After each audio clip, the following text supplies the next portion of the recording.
Well, thank you very much, all of you, for joining on live in this live session, and thank you for joining us if you are watching this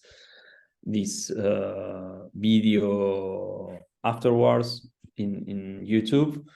This is the first webinar of a series of 7 webinars that we want to have all the network of Journalist Fund Europe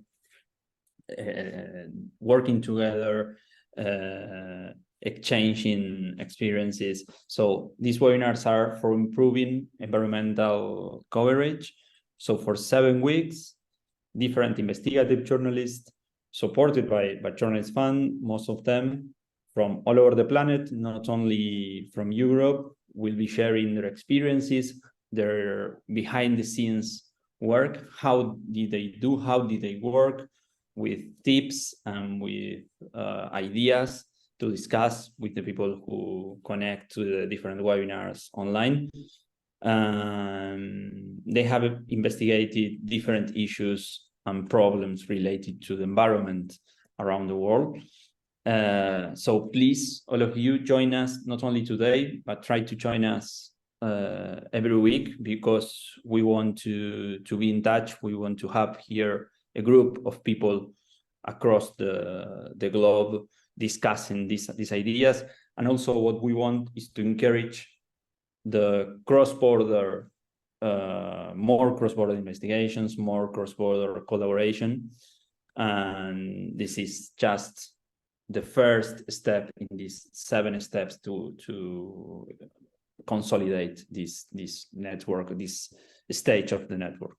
My name is Daniel Weissenberg. I'm based in Spain. I'm impact consultant for Journalist Fund Europe, and I will be a host of this series of webinars. Normally the language of the webinar will be English, but for example today we have Noel Konan who will speak in French, and then the people can discuss in the language and we can help translating for the questions. But please, if you have questions or comments, share them with the rest of the colleagues at the end of the presentations. Today we will discuss about how to cover political conflicts and how to cover the green transition. We know that the war in Ukraine jeopardized the green modernization of the Ukrainian steel industry and the climate goals by the European Union. We know that in West Africa, the drive for lithium is causing conflict and crop destruction in rural communities. So the main question for today is, in which ways do the conflict and the ecological transition can affect one another? We will listen to Hanna Kibovskaya. She's a freelance journalist focused on the green transition from Ukraine. She's in Kiev right now, and she worked on an investigation on a project called Invasion into the Future. We will listen to Noel Konan, who worked on a project called the West Africa Green Rush. He worked on investigations related with corruption, fraud, financial secrecy, and he's the one who will speak in French. We will listen to Sofia Pickles. I don't know if I pronounced well your surname. She worked on the lithium areas. Sofia defines herself as an active listener, and she has investigated supply chains and has specialized in natural resource extraction. Some parts of this webinar are not going to be published in YouTube because of security reasons.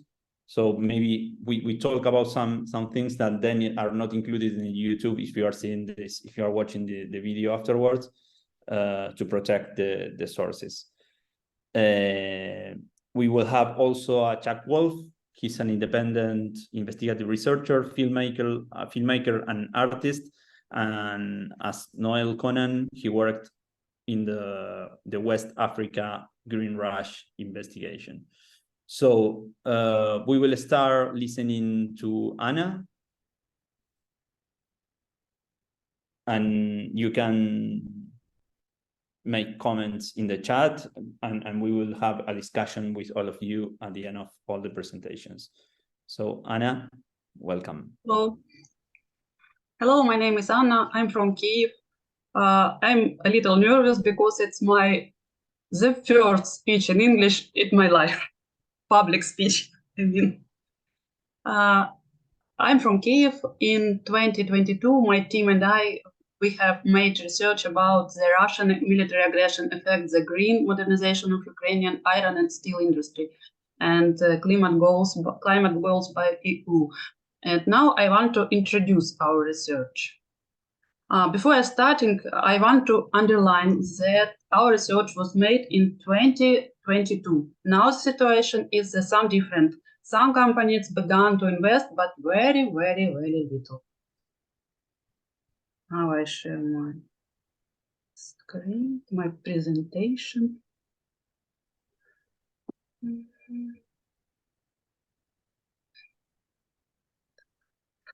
Oh.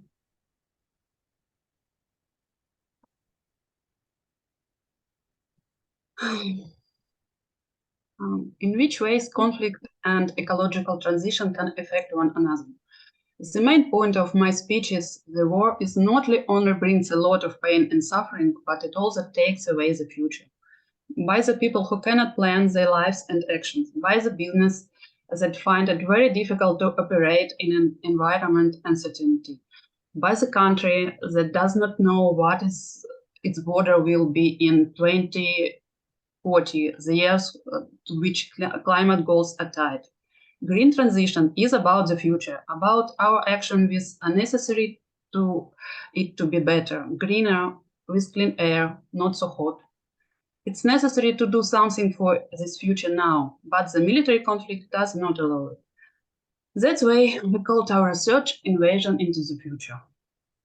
Russia has an economy that is critically depends on the sale of fossil fuels. With its invasion, Russia has threatened not only the green modernization of Ukrainian industry, but also European climate goals. Over 32 years of independence, Ukraine has already seen several crises. In average, we have a crisis every 5 or 10 years. Therefore, all Ukrainians understand that this crisis is an opportunity very well. We also tried to see this war as an opportunity. Okay, the war destroyed enterprises, so perhaps they will be rebuilt to be greener and more eco-friendly? No. Part of the industry will not be restored at all. And then, when the war is over, perhaps it will be, if there will be money, companies will switch to cleaner technology, maybe.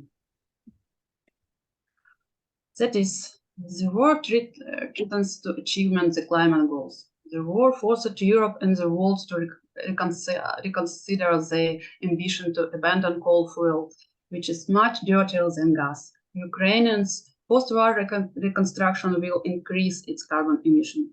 This will make it difficult to fulfill its obligation under the Paris Agreement. Before the war, the export-oriented Ukrainian iron and steel industry was actively building plans for the green modernization of production. Factors contributed to this Ukraine's obligation under the association agreement with the EU, high requirement of the European markets, pressure from Ukrainian public. So iron and steel industry increased environmental protection investment. But Russia's military invasion into Ukraine fundamentally changed the life and economy of Ukraine. Tens of thousands of people died, and millions of Ukrainians were forced to leave their homes. Dozens of cities were destroyed, and thousands of businesses stopped operating. For iron and steel industry, the war led to that. It has lost more than 40% of its capacity. Surviving enterprises located in the southeast of Ukraine. These regions are currently either occupied or close to the war zone, and steel enterprises couldn't be relocated. Ukrainian business has logistical difficulties and energy problems. This forced enterprises to stop production or limit its production capacity. And they have a shortage of personnel. This time prices on foreign markets have fallen. Enterprises stop long-term investment. Among them are green investment. The war destroyed the more modern productions of Azovstal and Ilyich iron and steel works. But the last open-air furnaces in Ukraine and in Europe survived. They remained in the Zaporizhzhstal iron and steel works. In April 2022, after a month of conservation, the open-air furnaces began working again. They give a large carbon footprint. Doubtfully that the owner will quickly close the outdated production. Previously, such a project was estimated at $1.5 billion, and there was no money for it for years. The war in Ukraine became an additional factor that affected the decline of industrial production in the world. High energy prices have had a negative impact on European industry. The need to change energy import routes caused an imbalance in supply chains. The taxonomy has changed. Europe had to include nuclear power and natural gas in the taxonomy as fuel contributing to the transition to a carbon-free economy. It's become obvious that giving up fossil fuels is not so easy. Investment in its development are growing, which means emission in the mining process will decrease more slowly. But the general course of EU to abandon fossil fuels has remained the same. The recovery of Ukrainian industry will lead to increased emissions. So, oi.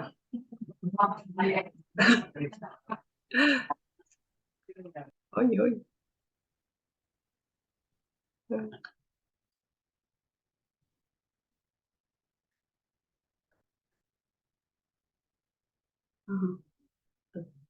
Now it's okay. Yes, there were some phones not muted. The recovery of Ukrainian industry will lead to increase in emission. According to estimates, 79 million tons of greenhouse gases will potentially be produced during the post-war reconstruction. And Ukrainian industry needs three things for green modernization: technologies, green energy, and financing. You also need a desire, which in business is usually driven by economic expediency. And business have no desire to invest now. Business had no desire to invest in 2022. Now it began to invest, but very little. Because almost half of the steel industry has been destroyed. The surviving part is going through hard times, operating at less than full capacity. Logistical problems prevent the timely delivery of products to customers. Problems with electricity. Demands for Ukrainian steel and mining products has declined. So it's not profitable for business to invest in green production in Ukraine now. After the research was published, the Ukrainian authorities present plans for the revival in London in last summer. Amongst other things, they talked about green steel industry. Its production will using electric steel furnaces and produce minimal carbon emissions. They reduce electricity from renewable sources to operate, and they required a lot of investment. So unfortunately, it's still just a talk. The method we used. We work with data. We have analyzed statistical data and prepared reports from steel companies. There were also interviews, but their share was insignificant because we were constantly dinged. This brings us to the next slide, almost the last one. The way I think the face. Work created a very great level of uncertainty. It's very difficult to make prediction. When we were planning our research, Azovstal and Ilyich iron and steel works were still intact. We did not even imagine that they could be destroyed. Prediction regarding to the duration of the war turned out to be unsuccessful. We expected that it would end in this year, 2023, and now it's hard to say when it will end. It's difficult to plan work. You don't know if a missile will fly into your house tomorrow or at night when you are sleeping. You don't know whether a missile will hit a power plant, so whether you will have electricity and the internet tomorrow, and when exactly they will be. And you wake up, and when you wake up to sirens every night, it's very difficult to concentrate and work during the day. And lack of data. Many data from state statistics service are now classified or not collected for survey. Now, nothing can be done about it. Some data about Ukraine can be found in the database of the World Bank and Eurostat, but it does not solve the problem completely. Unwillingness of company representatives to talk about their plans and investment programs. With the companies is the same. They don't want to talk about their plans because their planning horizons have narrowed. They also don't know when a missile will arrive at their production. Fortunately, all iron and steel companies in Ukraine are listed on a world stock exchanges. That says they must disclose information to the investors. Therefore, we obtained most of the data regarding the investment programs from corporate reports. And this is our team. I worked with data and wrote. Alexander edited, helped, advised, arranged interviews, and Olga from Ireland made a very nice graphic. And thank you very much. I can answer your question if they will be. Thank you, Anna. Thank you very much. Thank you for the effort of trying to do it in English. and really very, very interesting the presentation. I will invite Sophia. So yeah, I think Jack's going to introduce Jack, it, sorry. Jack's first, yeah, and then I'm going to introduce it.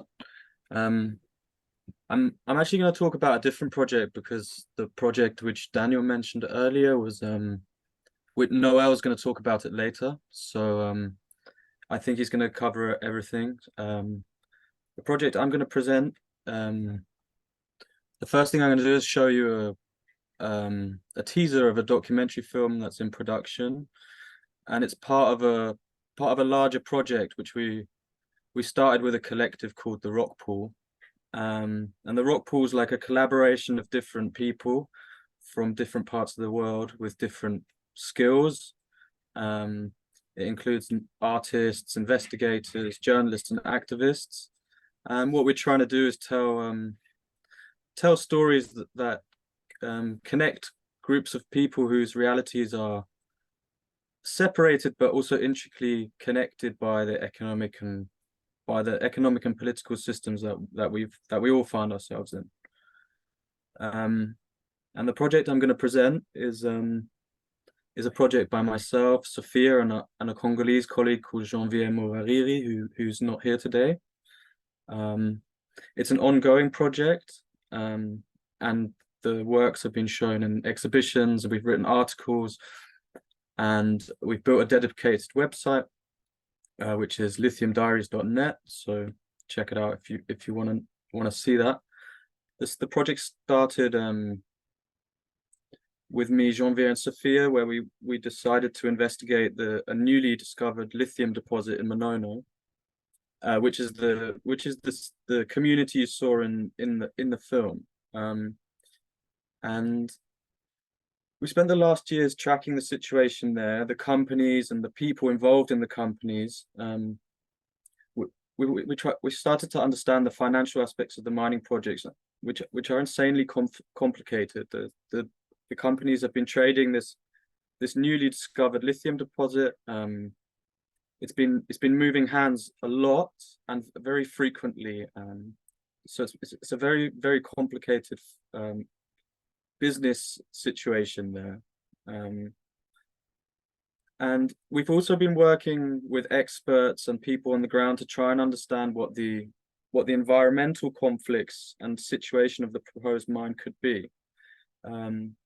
Because the project hasn't started yet, it's been up to us to try and understand what it would mean to put this lithium mine in this a lithium mine of this scale in the location that they've been planning it.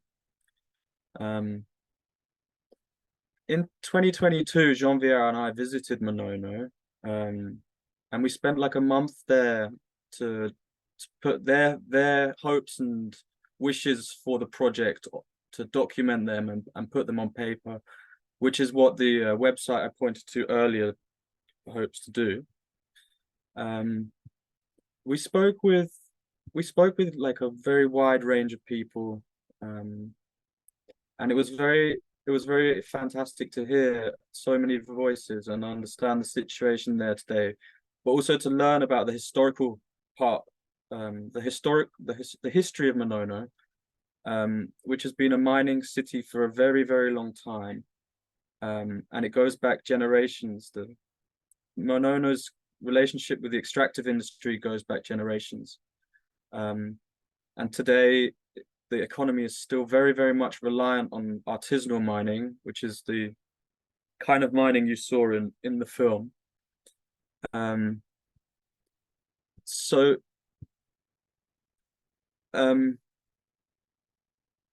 Yeah, whilst we were there, we visited civil society, mining ministers. We spent time with the local population and visited the companies who are proposing to do the mining and exploring the region for lithium. And the situation, as you can see it in the barber's shop, started to touch on it, was that the artisanal miners in Monono are very frustrated because they fear the impact of the project on their livelihoods, and some of them have already started to lose their livelihoods because the mining has pushed them off certain areas. But they're very frustrated as well at not being included in the discussions around the project. So that's another conflict between the miners, the politicians, and the population, that they feel very much excluded from any kind of debate that's happening around the project.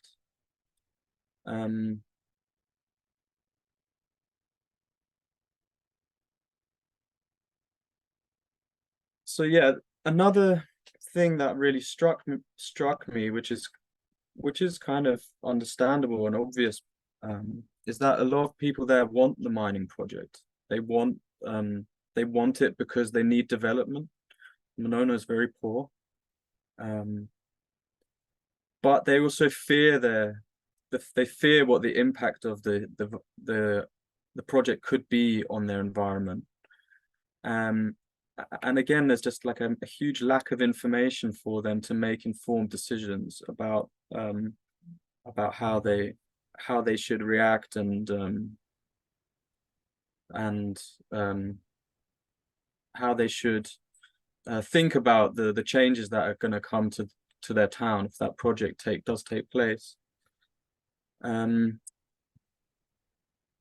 Yeah, so I just wanted to summarize the kind of conflicts that we came across during that project. And they are numerous. We found the companies themselves fighting one another to control the resource. And this takes the shape of lawsuits, some of which are ongoing, and some are even between companies that were originally working together.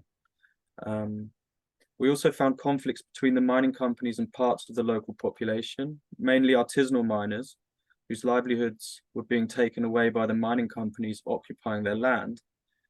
The miners were resisting the mining companies with protests and the sabotage of company equipment. And this for me was interesting because it showed the power dynamics within Monono, where the companies are using the courts to push their agendas. The people in Monono really haven't got access to that kind of legal assistance to push for what they want and what they and their rights. And this was all happening under the umbrella of a geopolitical conflict where powerful and wealthy nations are trying to secure access to lithium in order to decouple their supply chains from rival countries. And I feel that is essentially a conflict surrounding who will control the green economy and reap the benefits of this transition. And I don't think it's a politics centered around a fair and green transition.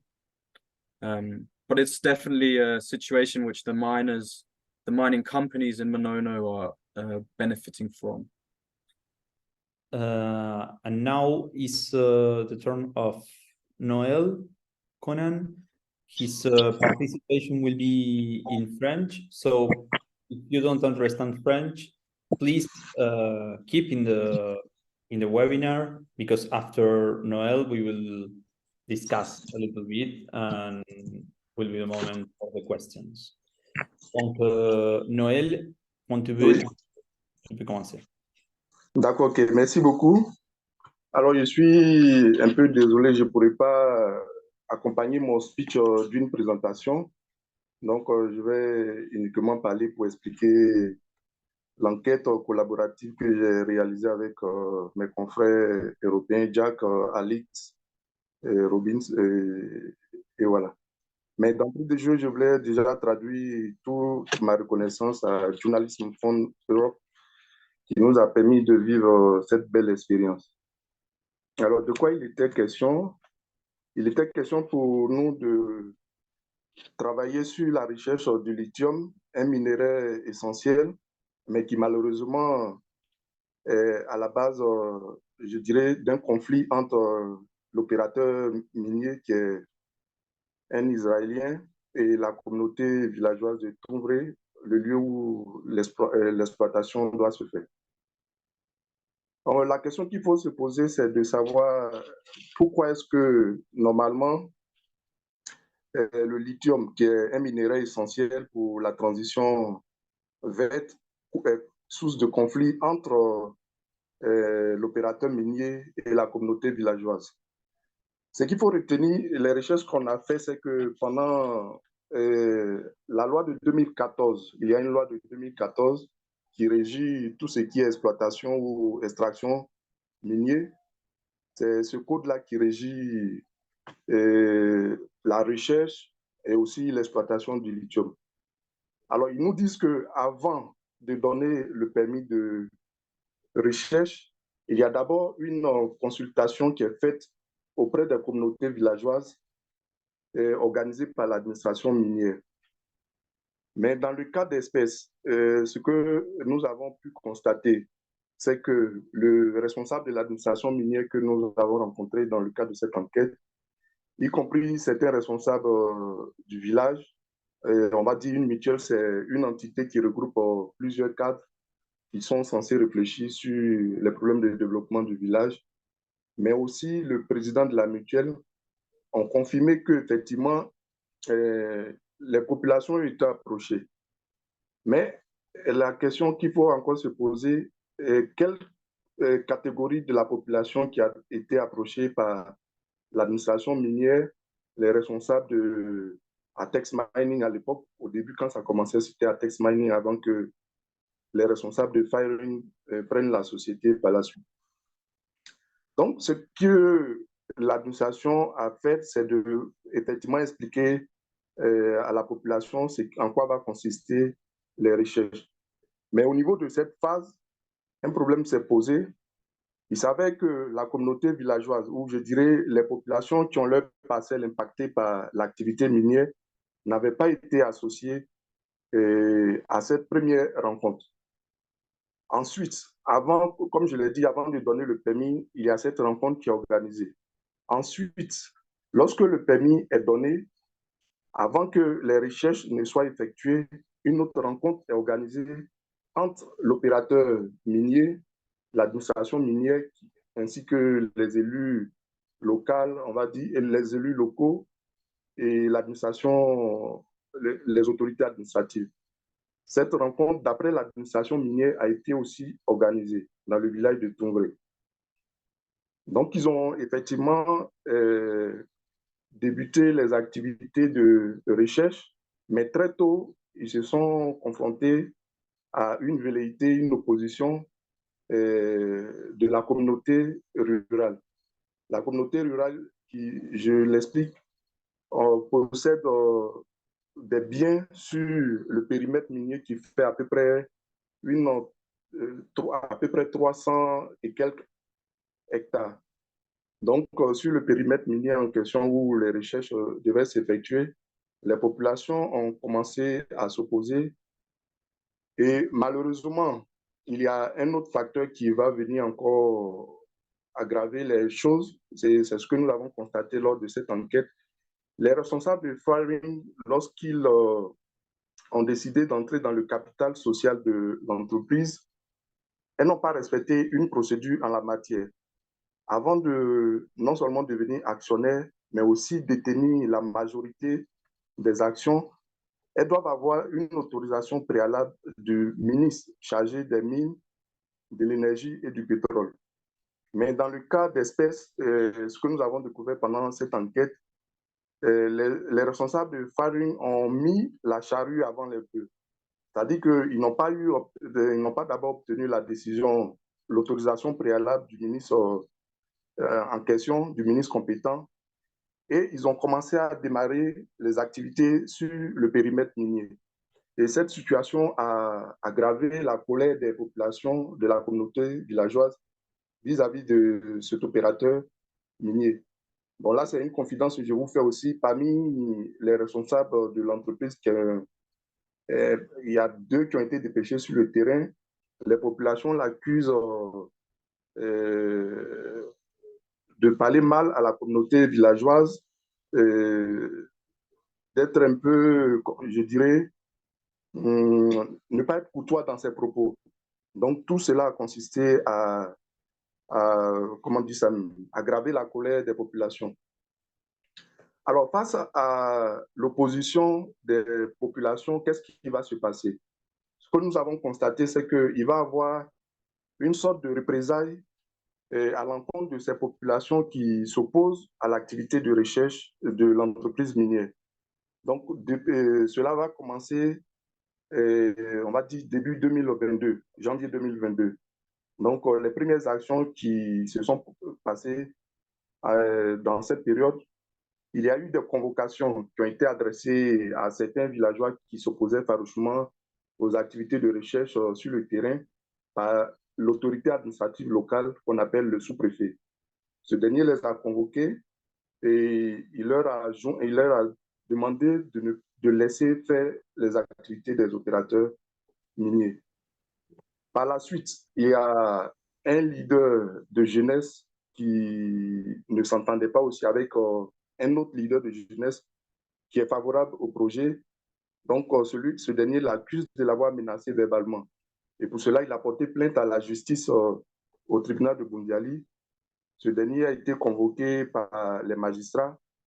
Là-bas, il a été entendu et je pense qu'ils lui ont mis la pression pour que lui aussi, il ne puisse pas désormais s'opposer au projet. Et par la suite, je crois le 12 février, il y a eu un groupe de femmes. Lorsque le préfet était venu, le préfet, c'est une autorité administrative qui était venue dans le village pour essayer de calmer les populations.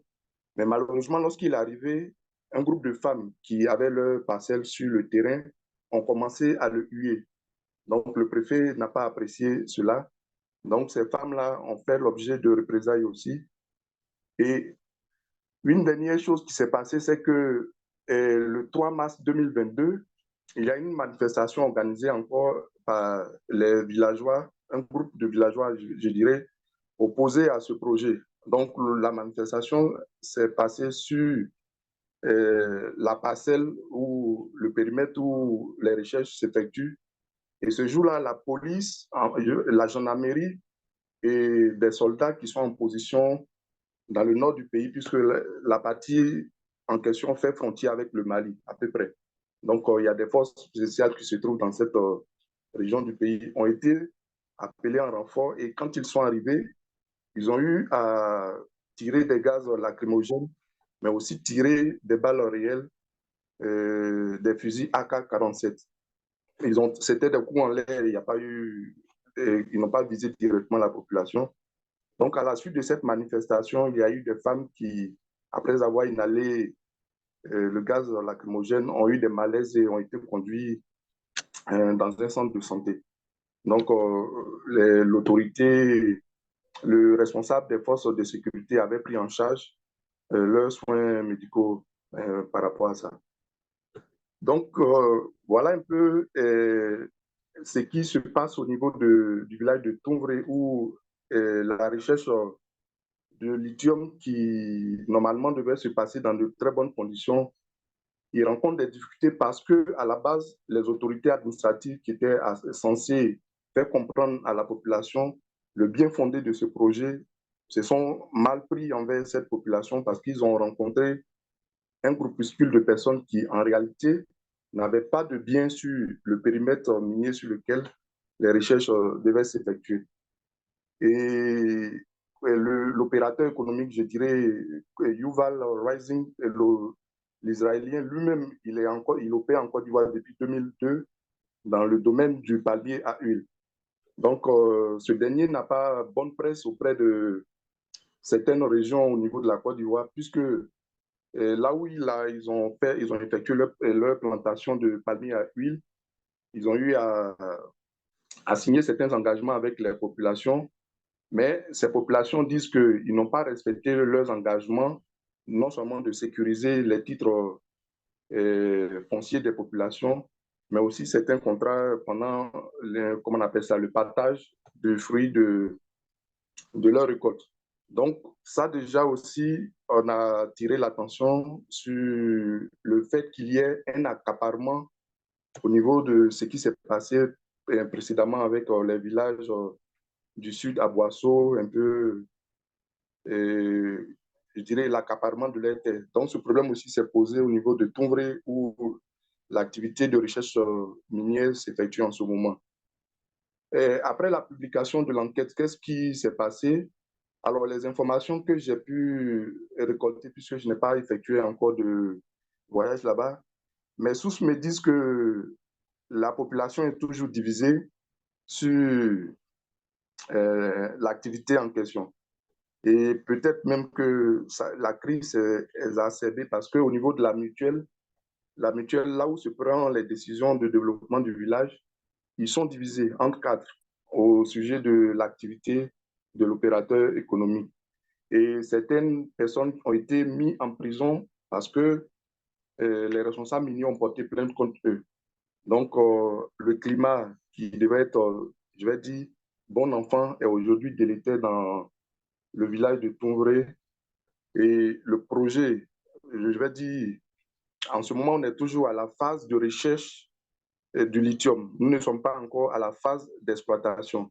Donc, on ne sait pas si, au bout du renouvellement du permis qui a été accordé, ils trouveront du lithium et ils pourront l'exploiter par la suite. Donc, pour ce faire-là, il faudrait que cette phase de recherche aussi se passe dans de très bonnes conditions et que par la suite, les autorités puissent leur donner, comment on appelle ça, le permis d'exploitation.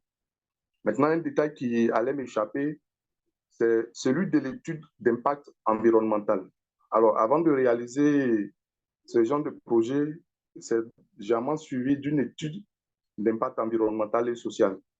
Mais dans le cas de Toumvré, dans le cas de la recherche du lithium, les informations que l'administration minière nous a données, c'est que au niveau de la phase de recherche, il n'y a pas d'étude d'impact environnemental qui est exigée.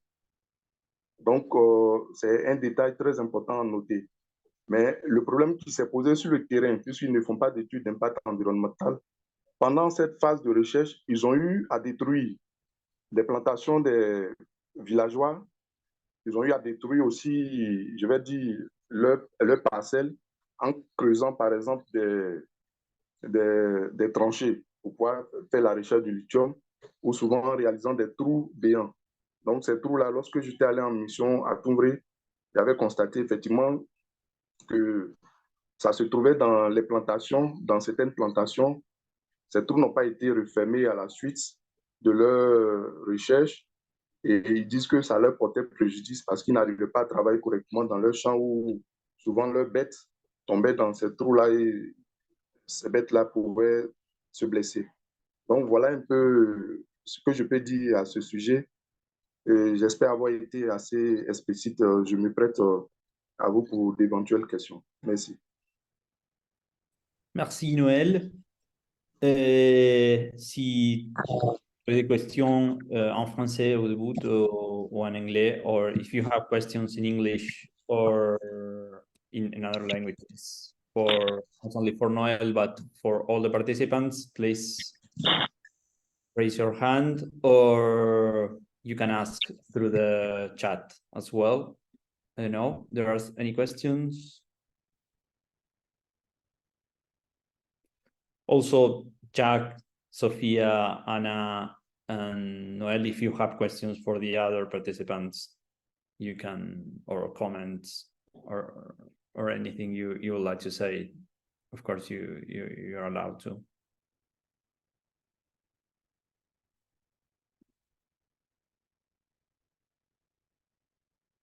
Okay. Well, if there are no questions, yes, Jack. I would just like to ask Anna what if she can talk a little bit about it, if there's any future investigation and what she's up to next.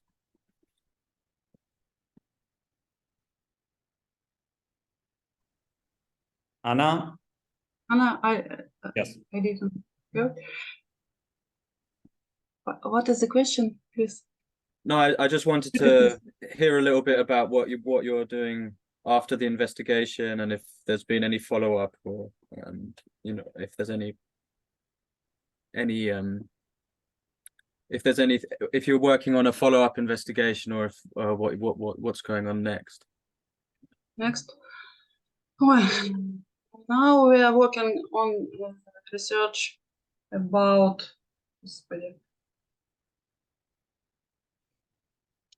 I don't remember in English. Sorry, I don't remember how it in English. About legislation of Ukraine to access to EU and about ecological legislation. And we focused on energy plants, on emission of this greenhouse gas.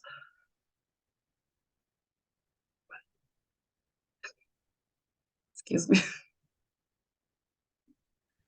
Okay, so you are investigations issues related. You're investigating issues related with legislation. That's what you wanted to say. Legislation, yes. Okay, I have one question for all of you, if you want to answer it. And it's about before the investigation. How did you come up with the idea of investigating this? You were working on that before. How did you start the investigations? I would like to know more about the first stages of the road that you talked about. I know Sophia, Anna, Noël, if you want to. Noël, j'ai demandé sur les débuts de l'investigation. Comment est-ce que vous avez pensé dans cette idée? Comment est-ce que l'investigation a commencé? I know, Sophia, Jack. Anyone? Yeah, I can talk a little bit about that. So the way I got into this was where I live in Germany. There was a big one of Europe's biggest battery factories is being built or was being built next to my house. So this got me looking into the supply chains of lithium, and looking at data sets to see where these are, and then I got in touch with Sophia, and she told me about Monona, and I got in touch with Noel and told him what I'd been looking at in Ivory Coast, and that's how we started these two collaborations. Oui, Noël. Bon, les autres ont déjà répondu, mais bon, ce que je voulais ajouter, c'est que lorsque l'enquête a démarré, on avait déjà une feuille de route qui est donc chacun connaissait ce qu'il devait réaliser ou ce qu'il avait à faire sur le terrain. Donc, moi, à mon niveau, c'était d'abord la collecte de certains documents qu'il fallait réunir concernant les sociétés minières en question. Donc, en l'occurrence, Firing Holding, Atex of Mineral, F. Coltan, ainsi de suite. Donc, ces documents, je devais les obtenir auprès d'une source au niveau du tribunal de commerce d'Abidjan. Donc, une fois ces documents collectés, j'ai fait le partage avec les autres confrères, Jack, Alix, et il fallait les analyser, étudier. Et la seconde étape a consisté à me rendre à Toumvré, dans le département de Bundiali, pour rencontrer et la communauté villageoise dans leur ensemble, ceux qui sont favorables au projet, ceux qui sont contre le projet. Et on a visité le périmètre minier. Je suis allé voir de visu ce qui se passait sur le terrain. Donc, une fois cette mission achevée, je suis rentré à Abidjan. Et il était question aussi, après avoir entendu les communautés villageoises, de rencontrer et l'administration minière, mais aussi certains cadres du village qui se trouvaient à Abidjan ici, ceux qui sont favorables ou ceux qui ne sont pas favorables au projet. Donc, on a mené toutes ces démarches. Mais là où on a eu de sérieuses difficultés, c'était les responsables de l'entreprise minière qui, durant toute l'enquête, n'ont pas voulu s'exprimer. Je pense que même jusqu'à la fin de l'enquête, on n'a pas pu avoir leurs propos malgré les différentes démarches que nous avons effectuées. Donc, au regard de tout ça, nous avons, comme on dit, en toute liberté, essayé d'analyser tout ce qui a été dit avec les documents qu'on a pour pouvoir passer à la phase de rédaction. Donc, voilà ce que je peux dire. Parfait. We have the question, another question from Michele Bertelli. Yes, thanks. Thanks for the presentation. I have a couple of questions for those who worked in the Lithium Diaries project. The first one is, did you find any direct connection with any European company or European institution? I'm asking this because I know that value chains are pretty complex, but sometimes when you have to deal with an editor for a publication, they would like to have a direct link. So did you have this issue? And the second one was if you had any security issues and how did you face them? And finally, also, if you can talk about it, how did you get access to the mine? Thanks. Excuse me, it was a question for me. I didn't understand. No. This question was for the people of the lithium diaries. But if you want to add something else related to the previous question regarding the start of the investigation, how did you start? How did you think about investigating that? Briefly, if you want to add something about that, it's time to do it. We was working in company in news company that it was iron and steel industry. It was our topic before the war, and we need about decarbonization, about green transition, and when the war begin, we think what can we do and what will be with these plans about, and so we think about this research. So we was interested in this topic before the war. Before the war. Yes. That's important. Jack and Sofia, do you want to answer Michele's question? Yeah, so the question was EU connection, security and access, right? Yes, exactly. Yes, exactly.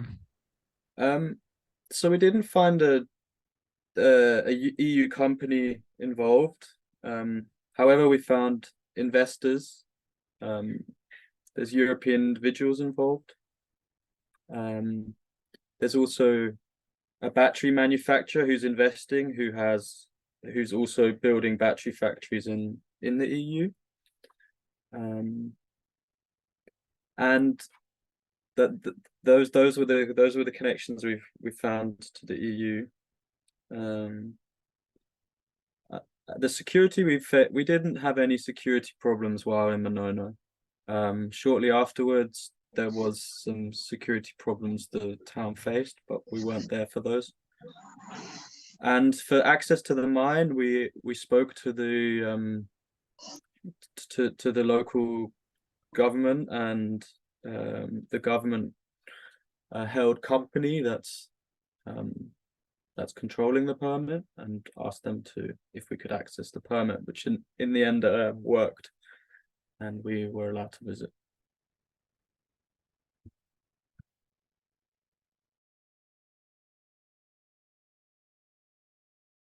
Thank you very much to all of you. I don't know if anyone else have any further questions, but I will share with you in the chat right now the link of the grants that you can apply for, and also you can write to earth@journalistfund.eu, and regarding the question that